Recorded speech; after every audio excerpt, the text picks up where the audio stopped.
إن الحمد لله نحمده ونستعينه ونستغفره ونعوذ بالله من شرور أنفسنا ومن سيئات أعمالنا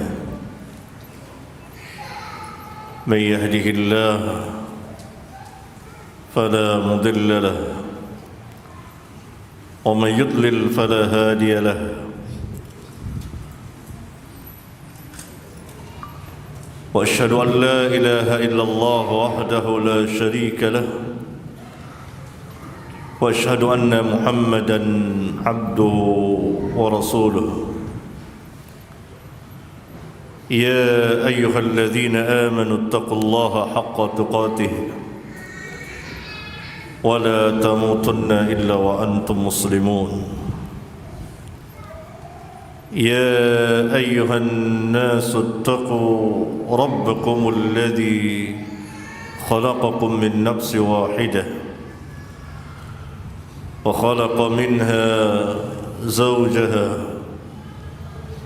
وبث منهما رجالا كثيرا ونساء واتقوا الله الذي تساءلون به والأرحام إن الله كان عليكم رقيبا يا أيها الذين آمنوا اتقوا الله وقولوا قولا سديدا يصلح لكم أعمالكم ويغفر لكم ذنوبكم ومن يطع الله ورسوله فقد فاز فوزا عظيما أما بعد فإن أصدق الحديث كتاب الله وأحسن الحدي حدي محمد صلى الله عليه وعلى آله وسلم وشر الأمور محدثاتها وكل محدثات بدعة وكل بدعة ضلالة وكل ضلالة في النار. Dan kita wajib berpegang dengan Alkitab dan Sunnah ala fahmi salafil ummah,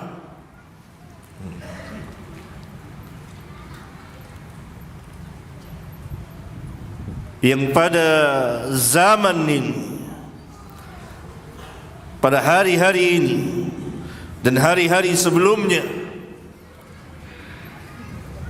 jarang sekali kita dengar Alkitab dan Sunnah ala fahmi salafil ummah. Ada tiga: Alkitab, Al-Quran. Kita ambil agama kita dari Al-Quran. Yang kedua, As-Sunnah.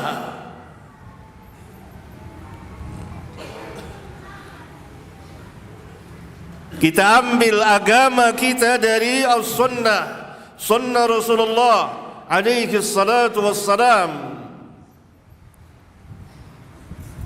Dan yang ketiga, ala fahmi salafil ummah. Sebab kita tahu bahwa setiap Muslim pasti akan mengatakan bahwa mereka berpegang dengan Al-Quran dan Sunnah, kecuali Rafidah Syiah, karena Qur'annya, Sunnahnya lain.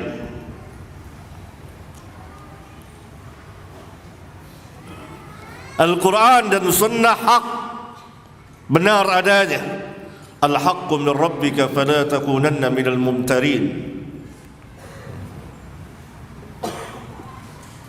Tetapi harus ada metode, cara untuk memahami keduanya agar kita tidak tersesat di dalam memahaminya.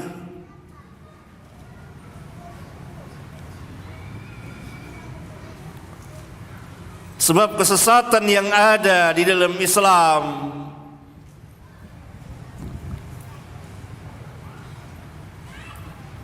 bukan karena mereka menolak Al-Quran, tidak, tapi kesesatan di dalam memahami Al-Quran.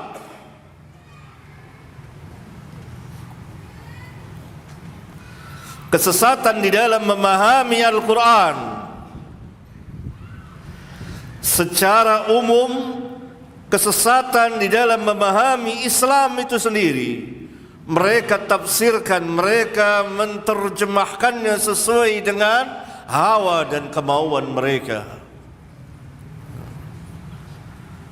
Oleh karena itu harus ada metode cara untuk memahami Al-Quran dan Sunnah. Dan ini yang ketiga, ala fahmi salafin as-salih. Menurut pemahaman kaum salaf kita, salafun as-salihin radhiyallahu anhum, secara ilmu dan amal dan dakwah.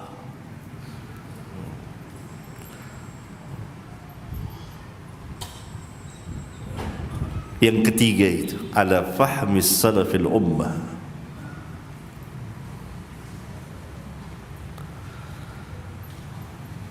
Mana dalilnya? Dalilnya penuh di dalam Al-Quran dan dalam hadis-hadis Rasulullah sallallahu alaihi wasallam yang memerintahkan kita untuk mengikuti salafun as-salih.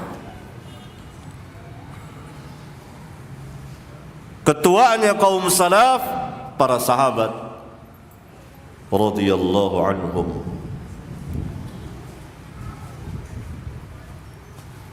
Banyak sekali dalil-dalilnya.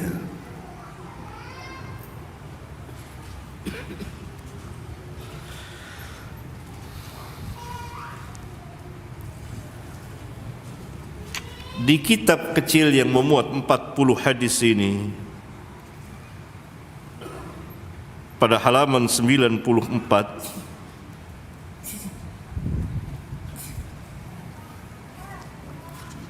hadis ke-36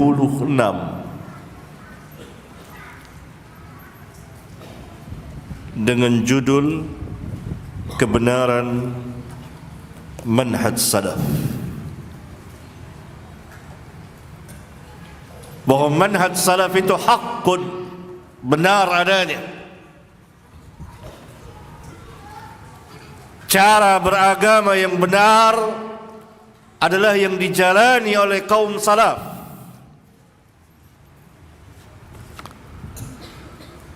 Kaum salaf adalah para sahabat. Kalau dikatakan salaf, maka itu sahabat.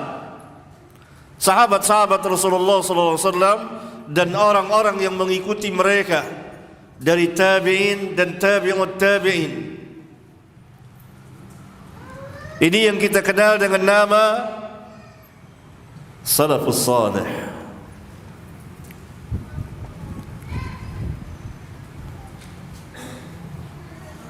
Kemudian orang-orang yang mengikuti mereka dari zaman ke zaman sampai pada hari ini dan seterusnya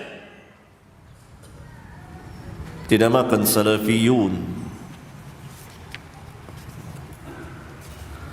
Mereka yang mengikuti cara beragamanya para sahabat secara terperinci. Bagaimana akidahnya para sahabat, bagaimana keyakinan-keyakinan mereka, dan seterusnya.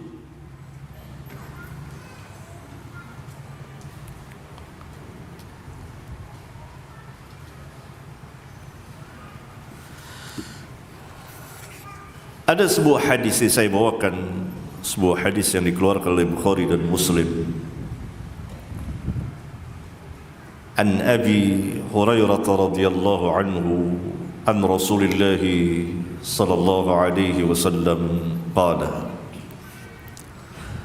Dari Abu Hurairah radhiyallahu anhu, dari Rasulullah sallallahu alaihi wasallam, beliau bersabda, la taqumus sa'atu, tidak akan tegak hari kiamat, yakni tidak akan terjadi hari kiamat itu, hatta tuqatilul yahud, hatta tuqatilul yahudah, sampai kamu memerangi orang-orang Yahudi,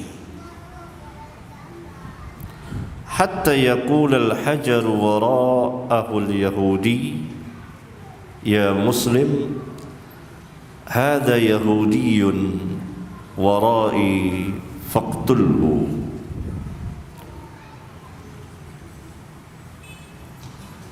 Sehingga berkatalah batu-batu di mana Yahudi bersembunyi di belakangnya, hai muslim, ini Yahudi bersembunyi di belakangku, bunuhlah dia.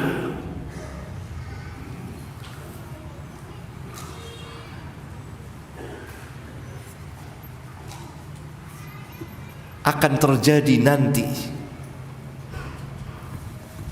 akan terjadi nanti.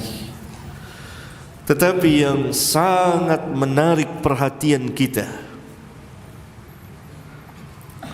Nabi sallallahu alaihi wasallam berbicara kepada sahabat,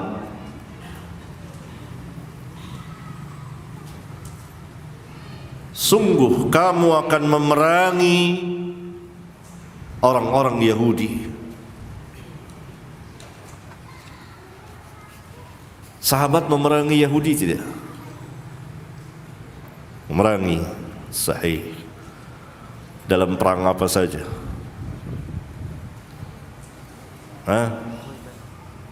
Perang Khaybar tahun ke-7 Hijriah. Sebelumnya, setelah selesai kejadian perang Ahzab, para sahabat mengepung Yahudi. Yahudi apa? Bani Quraidah. Dan sebelumnya para sahabat selesai perang Badar, atau sebelumnya atau di antara waktu itu, mengusir Yahudi Bani Qainuqa, Yahudi Bani Nadir.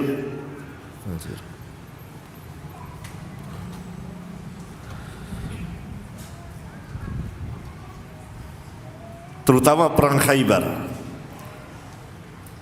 Terjadikah batu dan pohon-pohon berbicara? Tidak terjadi. Tetapi Nabi sallallahu alaihi wasallam mengatakan, kamu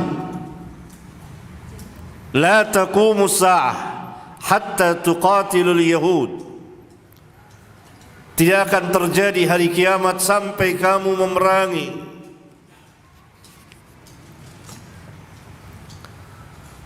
Yahudi. Yang di dalam riwayat yang lain, la taqumu as-sa'atu hatta yuqatil al-muslimun al-yahud, tidak akan terjadi hari kiamat sampai kaum muslimin memerangi Yahudi. Fayaqtuluhumul muslimun hatta yakhtabi'a al-yahudiyyu min wara'il hajari wasyajar, fayaqulu al-hajaru aw asy-syajar ya muslim hadha ya Abdullah hadha yahudiyyun khalfi fata'al faqtulhu illa al-gharqada fa innahu min syajaril yahud. Tidak akan terjadi hari kiamat sampai orang-orang Islam memerangi Yahudi, sampai kaum muslimin memerangi Yahudi, maka kaum muslimin membunuhi mereka sehingga Yahudi bersembunyi di balik batu dan pohon. Maka berkatalah batu-batu dan pohon-pohon itu, Ya Muslim, hai Muslim, ya Abdullah, hai hamba Allah, ini Yahudi bersembunyi di belakangku, kemarilah, bunuhlah dia, kecuali pohon Gorgod. Ia adalah pohonnya Yahudi. Kata ulama, di dalam menafsirkan hadis yang mulia ini, bahawa kaum muslimin yang akan datang nanti, yang akan menghancurkan Yahud, yang akan memerangi orang-orang Yahudi, memerangi loh.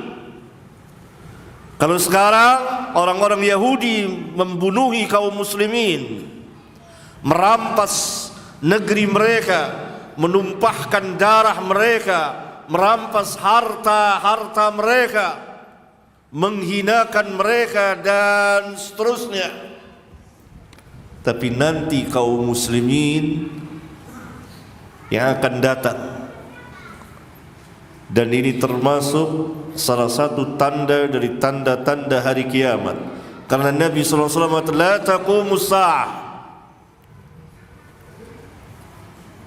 kaum muslimin akan memerangi Yahudi sampai Yahudi binasa dan berlarian dan bersembunyi di balik batu-batu dan pohon-pohon, dan pohon dan batu itu berbicara, hai Muslim, hai hamba Allah, ini Yahud, ini orang Yahudi bersembunyi di belakangku, bunuhlah dia. Siapa kaum muslimin ini?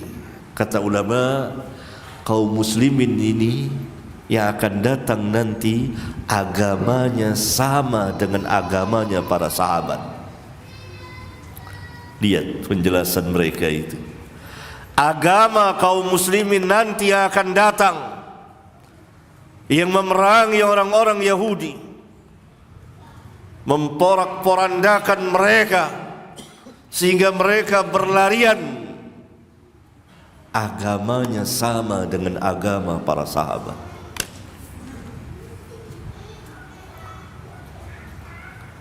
Yang dimaksud apa? Manhajnya, cara beragamanya sama dengan cara beragama para sahabat.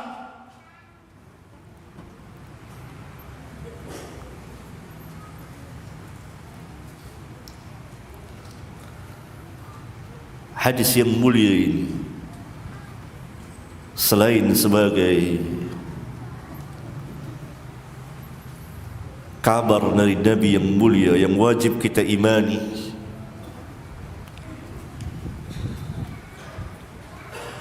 bahwa nanti sebagai salah satu tanda dari tanda-tanda hari kiamat, kaum muslimin akan menghancurkan Yahudi, juga menjelaskan kebenaran manhaj para sahabat radhiyallahu anhum. Karena kaum muslimin yang akan datang nanti agamanya sama. Yang dimaksud adalah sikap dan cara beragama mereka sama dengan sikap dan cara beragama para sahabat. Hal ini menunjukkan kebenaran manhaj para sahabat ridwanullah alaihim jami'an. Karena Yahudi bertekuk lutut berada di bawah kedua telapak kaki para sahabat,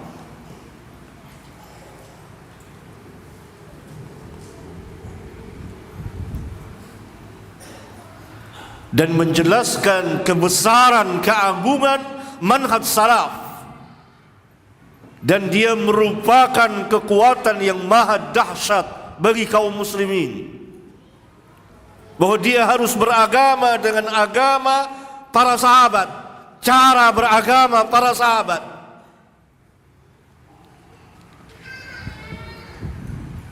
Ikhwan dan akhwat yang saya muliakan, kalau mulai dari sekarang sikap dan cara beragama kita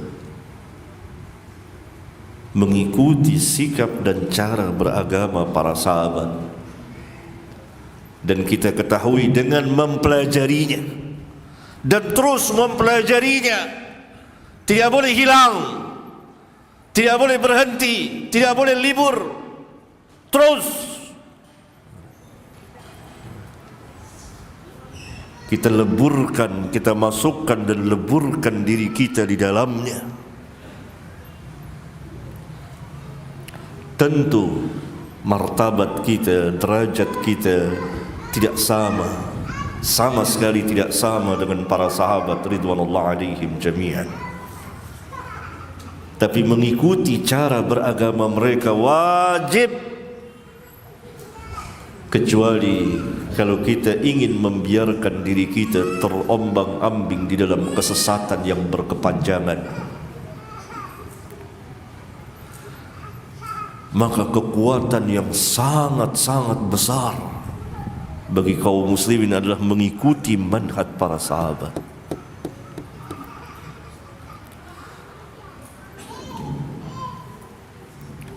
Karena manhaj para sahabat itulah manhajur Rasul.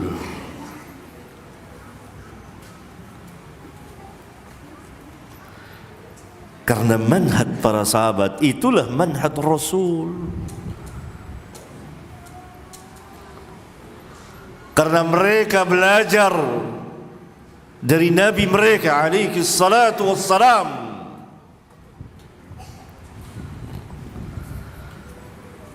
dan cara beragama mereka itu telah mendapat keridhaan Allah, sehingga Allah abadikan tentang mereka di dalam Al-Quran, radhiyallahu anhum, dalam firman-Nya radhiyallahu anhum. Allah meridhai mereka. Apanya yang Allah ridhai? Fisik mereka? Tidak, tapi iman dan amal mereka. Mereka berilmu dengan ilmu nafi', ilmu yang bermanfaat, yang mereka ambil dari Al-Quran dan dari Nabi mereka yang mulia alaihi salatu wassalam. Dan mereka amal saleh, beramal taat. Allah redai mereka, dan Allah juga meredai setiap orang yang mengikuti mereka, dimulai dari tabi'in dan seterusnya. Mengikuti apanya? Mengikuti agama mereka, mengikuti cara beragama mereka. Karena inilah hakikat Islam yang dibawa oleh Nabi yang mulia alaihi salatu wassalam, yang Allah utus untuk seluruh umat manusia dan jin, membawa risalah yang sempurna dan mukjizat yang besar. Dan kita tahu bahwa dinul Islam berjalan bersama fitrah yang ada pada manusia.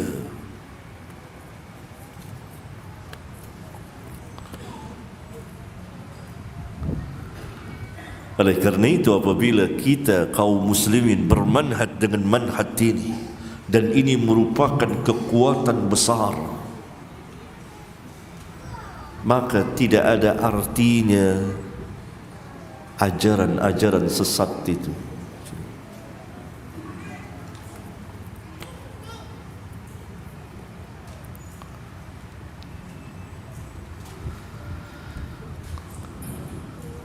Tidak bisa biiznillah, dengan izin Allah, menggoyahkan akidah seorang muslim yang bermanhaj dengan manhaj para sahabat.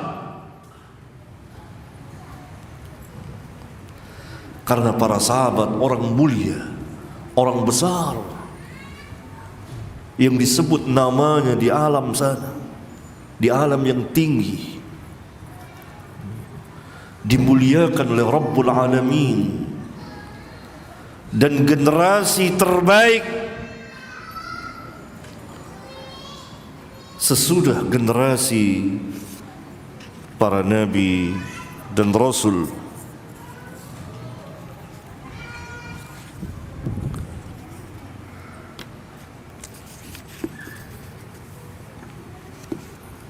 Bisa dilihat di hadis ke-20 halaman 50.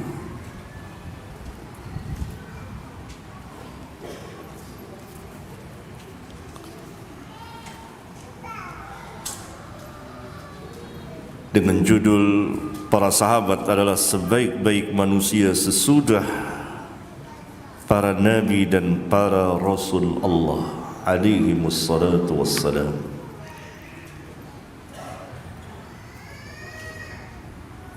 Para sahabat orang mulia, orang besar, orang terhormat yang dimuliakan oleh Rabbul Alamin. Nama mereka disebut di alam yang tinggi, dan sifat-sifat mereka termaktub dalam Taurat dan Injil jauh sebelum mereka lahir ke dunia ini. Mereka adalah orang-orang terbaik, manusia terbaik, sehingga Nabi yang mulia, di sini saya bawakan hadisnya, an Abdullah radhiyallahu anhu, dari Abdullah, yakni Abdullah bin Mas'ud radhiyallahu anhu, anna an-nabiy sallallahu alaihi wasallam qala, bahwa Nabi sallallahu alaihi wasallam pernah bersabda, khairun nas, sebaik-baik manusia. Nabi sallallahu alaihi wasallam mengatakan khairun nas, sebaik-baik manusia. Berarti manusia yang terbaik tentunya sesudah Nabi yang mulia alaihi salatu wassalam, sesudah para nabi dan rasul. Karena derajat kenabian dan kerasulan tidak tertandingi, khususnya Sayyidul Anbiya wal Mursalin, Nabi kita yang mulia alaihi wassalatu wassalam. Sesudah generasi para nabi dan rasul, khairun nas, manusia terbaik adalah para sahabat, qarni, yang hidup di zamanku. Siapa yang hidup bersama Nabi? Para sahabat. Karena para sahabat adalah orang-orang yang bertemu dengan Nabi, baik dia melihat atau tidak melihat. Misalnya dia buta tapi bertemu. Syarat pertama. Syarat yang kedua, iman, beriman. Syarat yang ketiga, mati dalam keadaan iman. Itulah sahabat. Jadi ta'rif sahabat secara syar'iyah, orang yang bertemu dengan Nabi dan dia beriman dan mati dalam keimanan, keislaman. Itu sahabat. Baik bersahabat dari awal dan seterusnya, secara keseluruhan mereka sahabat. Dan mereka adalah masuk ke dalam sabda Nabi yang mulia sallallahu alaihi wasallam, khairun nas, sebaik-baik manusia, qarni, yang hidup di zamanku. Tidakkah kita mau mengikuti sebaik-baik manusia? Tidakkah kita mau mempelajari perjalanan kehidupan khairun nas, sebaik-baik manusia?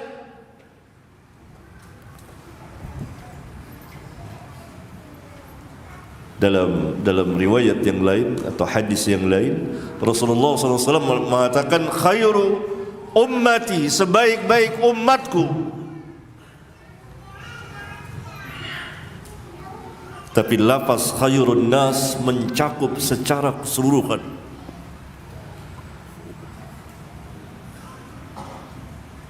Sebaik-baik sahabat para nabi dan rasul adalah sahabat-sahabat Nabi kita yang mulia Muhammad sallallahu alaihi wasallam. Nabi Musa mempunyai sahabat, Nabi Isa mempunyai sahabat, al-Hawariyun. Dari seluruh sahabat-sahabat para nabi dan rasul, yang terbaik, yang termulia, yang terbesar, yang teragung adalah sahabat-sahabat Nabi kita yang mulia alaihi wassalatu wassalam. Karena itu Allah cantumkan sifat mereka di dalam Taurat dan Injil bersama Nabi mereka yang mulia alaihi salatu wassalam, jauh sebelum mereka lahir ke dunia ini. Kenapa? Karena mereka adalah pendamping yang mendampingi seorang Nabi dan Rasul yang terbesar dari seluruh para nabi dan rasul, dan Allah menutup kenabian dan kerasulan dengan nabi kita yang mulia alaihi salatu wassalam, dan diutus ketika umur manusia telah dewasa, diutus untuk seluruh umat manusia dan jin, dan menjadi rahmat bagi sekalian alam, rahmatan lil alamin. Wa ma arsalnaka illa rahmatan lil alamin, dan membawa mukjizat ilmiah dan amaliyah, ilmu dan amal.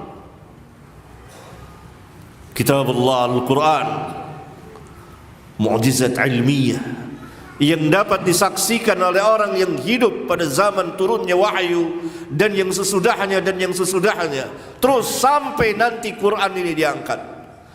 Tidak lewat satu zaman melainkan Al-Quran memperlihatkan kemukjizatannya.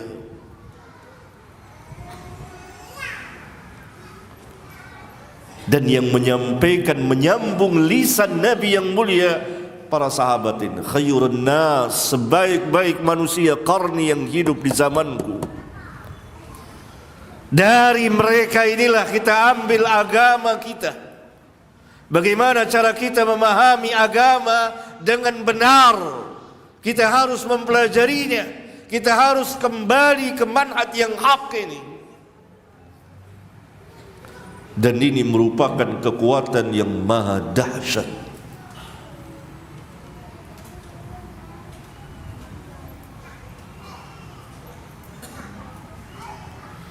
Karena manhaj para sahabat itu Islam yang hakiki.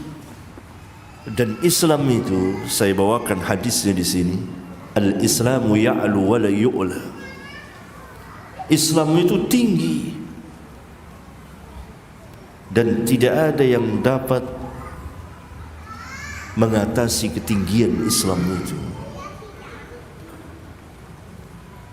Andai kata kita mempelajari Islam itu,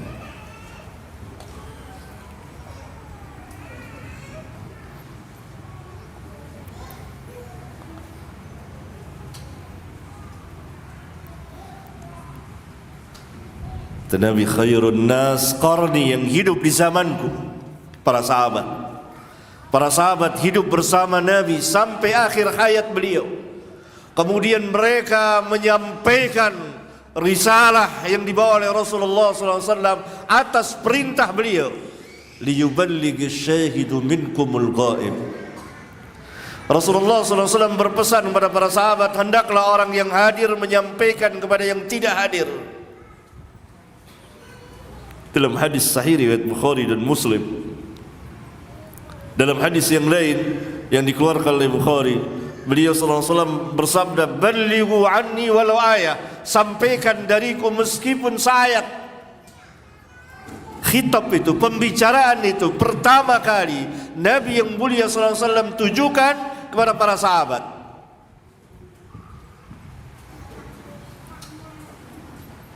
Karena itu para sahabat ra'sus salaf, ketuanya kaum salaf, para sahabat.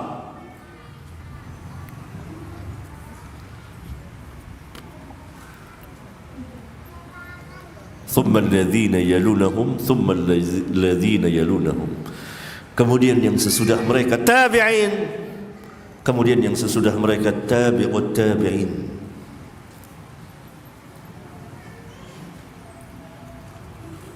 Inilah salafun as-salihin ridwanullah alaihim jami'an. Demikian agungnya, demikian besarnya, demikian mulianya sahabat. Maka Nabi SAW melarang mencaci maki para sahabat. Dalam hadis ke-21 halaman 52, larangan mencaci maki para sahabat Nabi Muhammad sallallahu alaihi wasallam. An Abi Sa'id Al-Khudri radhiyallahu anhu qala,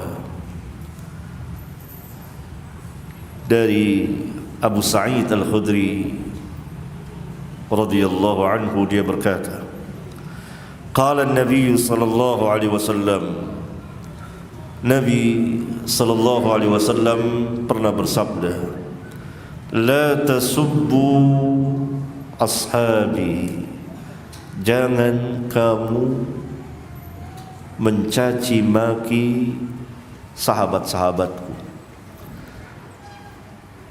Janganlah kamu mencaci maki sahabat-sahabatku. Falau anna ahadakum anfaqa mithla Uhudin zahaban ma balagha mudda ahadihim wala nasifahu. Kalau sekiranya salah seorang dari kamu menginfakkan emas seperti gunung Uhud, niscaya tidak akan mencapai satu mud dari salah seorang mereka, dan tidak juga setengahnya.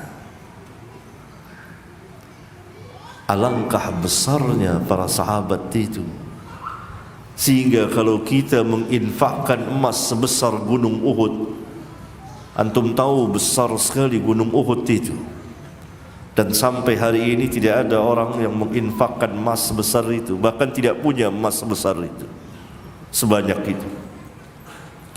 Tidak akan mencapai derajat mereka satu mud, dua telapak tangan orang dewasa, tidak juga setengahnya.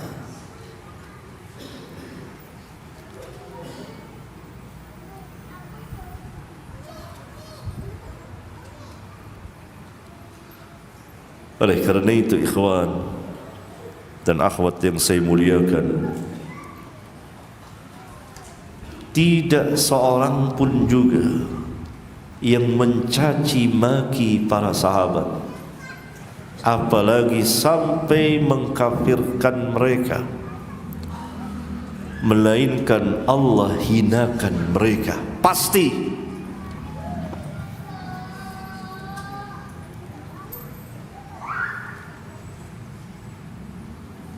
Saya katakan pasti,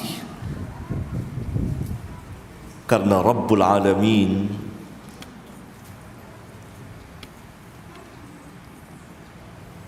telah membela sahabat di dalam kitabnya yang mulia. Ingat ketika orang-orang munafiqun mencaci maki para sahabat. Para sahabat itu sufaha. Wa idza qila lahum aminu kama amana an-nas qalu anu'minu kama amana as-sufaha ala innahum humus sufaha walakin la ya'lam. Apabila orang-orang munafikun itu diperintah untuk beriman sebagaimana manusia. Siapa manusia di situ? Kalau bukan sahabat. Karena tidak ada orang yang beriman ketika itu kepada Nabi yang mulia sallallahu alaihi wasallam selain dari para sahabat. Apabila mereka diperintah, aminu, berimanlah kalian. Khitab ini pembicaraan ditujukan kepada orang-orang munafiqun. Kama amanan nas, sebagaimana manusia telah beriman, sebagaimana para sahabat telah beriman. Qalu, mereka berkata, anu'minu kama amana sufaha, patutkah kami beriman sebagaimana orang-orang yang bodoh itu telah beriman? Sufaha bentuk jamak dari safih, yang maknanya orang yang jahil, dhaif akalnya, bodoh, lemah akalnya, tidak tahu mana yang maslahat dan mana yang mudarat. Itu arti safi. Orang-orang munafiqun merendahkan, menghinakan para sahabat, bahwa para sahabat itu orang-orang sufaha. Allah biarkan mereka mengatakan seperti itu? Tidak. Allah bela. Para sahabat bukan sufaha, tapi para sahabatlah orang-orang yang beriman, yang berjalan di atas hidayah Allah, yang cerdas, yang tahu mana yang maslahat dan mana yang mudarat. Tetapi orang-orang munafiklah, Allah mempergunakan huruf tanbih, pemberitahuan, ketahuilah, ingatlah, merekalah yang sufaha, yang bodoh. Ala innahum humus sufaha, ditakkid, innahum humus sufaha. Ketahuilah, sesungguhnya mereka itulah yang sebenar-benarnya orang-orang sufaha. Tetapi karena sempurnanya kebodohan mereka, maka mereka tidak tahu bahwa mereka itu bodoh. Allah, di antara faedah ayat yang mulia ini, Allah bela para sahabat.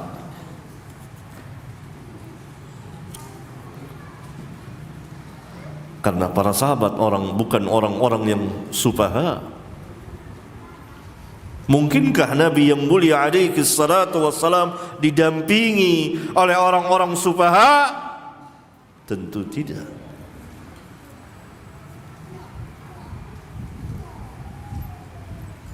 Nabi didampingi oleh orang-orang yang beriman, orang-orang yang ikhlas.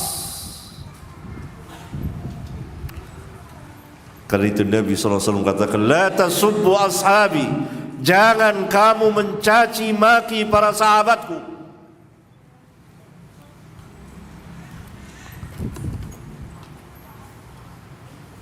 Oleh karena itu para ulama menjelaskan mencaci maki para sahabat itu ada pertama secara mutlak, seluruh sahabat dicaci maki semua, kecuali beberapa orang sahabat yang bisa dihitung dengan jari, dikafirkan. Maka hukum orang yang seperti ini adalah kafir, karena dia dengan sendirinya telah mendustakan Al-Quran apabila telah ditegakkan hujjah kepadanya. Al-Quran memuji para sahabat. Allah mengatakan radhiyallahu anhum, kuntum khairun nas ukhrijat lin-nas.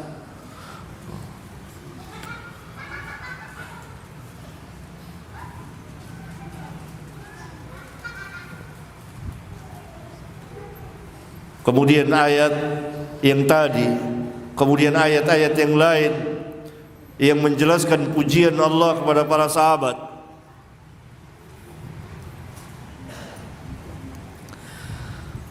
Dan sabda Nabi yang mulia khairun nas, kemudian para sahabat dikafirkan dicaci maki, maka tidak ragu lagi, kata ulama, orang ini kafir.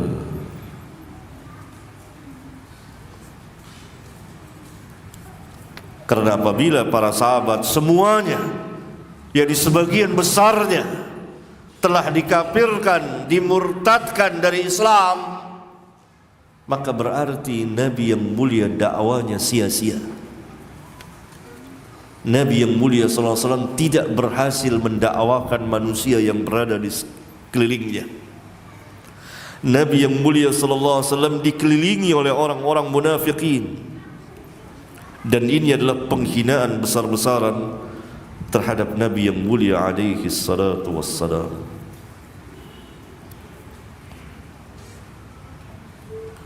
Itu yang pertama. Yang kedua, mencaci maki sebagian sahabat, maka keislamannya tertuduh, yakni dia masuk dalam ahli bid'ah. Diragukan keislamannya, apalagi kalau dia mencaci maki al-khulafa ar-rasyidin al-mahdiyin. Karena orang Islam tentu akan memuliakan para sahabat radhiyallahu anhum.